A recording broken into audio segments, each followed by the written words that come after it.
રાજકોટમાં હનુમાન જયંતિ નિમિત્તે ભવ્ય ધાર્મિક અને સાંસ્કૃતિક ઉજવણી સહકાર સોસાયટીમાં ભક્તિનો માહોલ છવાયો। રાજકોટ શહેરના સહકાર રોડ પર આવેલ સહકાર સોસાયટી શેરી નંબર 6 ખાતે આ વર્ષે હનુમાન જયંતિની ઉજવણી ખૂબ જ ધામધૂમ અને ભક્તિભાવ સાથે કરવામાં આવી હતી।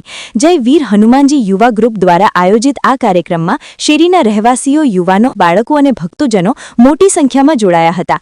સમગ્ર દિવસ દરમિયાન ધાર્મિક, સામાજિક અને સાંસ્કૃતિક કાર્યક્રમો યોજાતા શેરીમાં ઉત્સવનો અનોખો માહોલ સર્જાયો હતો। આ હનુમાન મંદિરની સ્થાપના આજથી લગભગ 15 વર્ષ પહેલા શેરીના મિત્ર મંડળ દ્વારા કરવામાં આવી હતી। સમયાંતરે આ મંદિર શેરીના લોકો માટે આસ્થા અને એકતાનું પ્રતીક બની ગયું છે।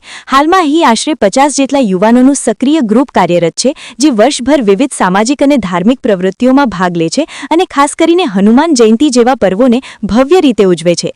તારીખ 2 એપ્રિલ 2026 ગુરુવારના રોજ ઉજવાયેલ આ કાર્યક્રમની શરૂઆત વહેલી સવારે મંગલા આરતીથી કરવામાં આવી હતી। ભક્તોએ ભજન કીર્તન સાથે ભગવાન હનુમાનજીના દર્શન કર્યા અને પૂજા અર્ચનામાં ભાગ લીધો। આરતી પછી અંકુટ દર્શનનું આયોજન કરવામાં આવ્યું હતું, જેમાં વિવિધ પ્રકારના પ્રસાદ અને ભોગ ભગવાનને અર્પણ કરવામાં આવ્યા હતા। આ પ્રસંગે મોટી સંખ્યામાં ભક્તોએ હાજરી આપી અને ધર્મ લાભ લીધો। કાર્યક્રમનો એક ખાસ ભાગ તરીકે બપોરે શેરીના આશરે 50 જેટલા બાળકો માટે બટુક ભોજનનું આયોજન કરવામાં આવ્યું હતું। બાળકો માટે વિશેષ રીતે તૈયાર કરાયેલ આ ભોજનમાં તેમને પ્રેમ અને સન્માન સાથે પીરસવામાં આવ્યું, જેને કારણે બાળકોમાં આનંદ અને ઉત્સાહ જોવા મળ્યો। આ પ્રવૃત્તિ દ્વારા યુવા ગ્રુપે સમાજમાં સેવા અને સંસ્કારનો સુંદર સંદેશ આપ્યો। સાંજના સમયે હનુમાનજીના જન્મોત્સવ નિમિત્તે બર્થડે સેલિબ્રેશનનું આયોજન કરવામાં આવ્યું હતું। આ પ્રસંગે 8 કિલોની વિશાળ કેક કાપીને ઉજવણી કરવામાં આવી હતી। યુવાનો અને બાળકોમાં આ કાર્યક્રમ માટે વિશેષ ઉત્સાહ જોવા મળ્યો હતો। ભક્તોએ જય શ્રી રામ અને જય હનુમાનના નાદ સાથે સમગ્ર વાતાવરણ ભક્તિમય બનાવી દીધું હતું। રાત્રે મહાપ્રસાદનું વિશાળ આયોજન કરવામાં આવ્યું હતું, જેમાં અંદાજે 1000 થી 1200 જેટલા ભક્તોએ હાજરી આપી અને પ્રસાદ ગ્રહણ કર્યો હતો। પ્રસાદમાં વિવિધ સ્વાદિષ્ટ વાનગીઓનો સમાવેશ કરવામાં આવ્યો હતો, જેને ભક્તોએ આનંદપૂર્વક સ્વીકાર્યો હતો।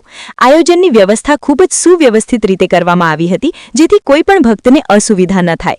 આ સમગ્ર કાર્યક્રમની સૌથી વિશેષ વાત એ રહી કે તમામ ખર્ચ શેરીના યુવાનો અને કાર્યકરો દ્વારા સ્વયંભૂ રીતે ઉઠાવવામાં આવ્યો હતો।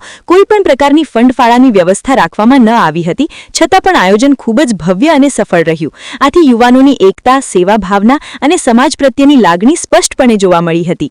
કાર્યક્રમના અંતિમ ભાગરૂપે રાત્રે દાંડિયા રાસનું આયોજન કરવામાં આવ્યું હતું। યુવાનો, મહિલાઓ અને બાળકો સૌએ પરંપરાગત વેશભૂષામાં ગરબા અને દાંડિયા રાસમાં ભાગ લીધો હતો। સંગીતના તાલે રંગબેરંગી દાંડિયા રમાતા સમગ્ર વિસ્તાર ઉત્સવમય બની ગયો હતો। આ કાર્યક્રમમાં સૌએ એકબીજા સાથે મળીને આનંદ માણ્યો અને એકતાનો સંદેશ આપ્યો। આ રીતે સહકાર સોસાયટીમાં ઉજવાયેલી હનુમાન જયંતિ માત્ર એક ધાર્મિક પર્વ ન રહી, પરંતુ સામાજિક એકતા, સેવા અને સંસ્કૃતિનો ઉત્તમ દાખલો બની રહી। જય વીર હનુમાનજી યુવા ગ્રુપ દ્વારા કરવામાં આવેલ આ ભવ્ય આયોજનને સૌએ ખૂબ વખાણ્યું હતું અને ભવિષ્યમાં પણ આવી જ ઉજવણી માટે આશા વ્યક્ત કરી હતી। સર, હું અજય ધાનજીભાઈ વાગડિયા, સહકાર સોસાયટી શેરી નંબર 6 માં રહું છું અને અમે જય વીર હનુમાનજીના મંદિરે છેલ્લા 15 વર્ષથી આ મહાપ્રસાદનું આયોજન કરેલ છે। તેમજ સવારે મંગળા આરતી કરીએ છીએ, બપોરે અણકોટ કરીએ છીએ, ત્યારબાદ અમે જૂન મહિલા મંડળ તરફથી કરી છે અને રાત્રે મહાપ્રસાદનું આયોજન કરે છે। અને આયોજન આમાં અમારા સ્વયંસેવકો બધા કરે છે, એમાં કોઈ પણ ઓલું નથી અને બધા પોતપોતાના ઓલાએ બધું કરે છે। ટૂંકમાં કેટલા લોકો હોય છે પ્રસાદમાં અંદાજે 1000 થી 1200 માણસ હોય છે। શહેરીના જ હોય છે કે બહારના પણ હોઈ શકે। કાર્યક્રમમાં, ધાર્મિક કાર્યક્રમમાં શું કરો છો? સવારે પહેલા મંગળા આરતી કરી છે, ત્યારબાદ અમે બપોરે દાદાની આરતી કરી છે, ત્યાર પછી અમે અણકોટનો કરી છે અને ત્યાર પછી મહિલા મંડળની ધૂન કરી છે અને શૈક્ષણિક દર્શન પણ અમે કરાવીએ છીએ અને કેક સેલિબ્રેશન કરીએ છીએ છોકરાઓ બધાને સાથે રાખીને અને ત્યાર પછી રાત્રે મહાપ્રસાદનું આયોજન કરીએ છીએ। યુવાનોનો કેટલા જણાનો ગ્રુપ છે તમારો? અમારે અંદાજે 50 જણાનું ગ્રુપ છે। બધા અહીંયા શેરીના જ છે કે બહાર? ના, અહીંયા શેરીના છે ને પેલા જે રહેતા એ પણ અત્યારે શું ત્યાંથી અત્યારે અહીંયા આવે છે અમારે સહભાગી થવા બધા માટે।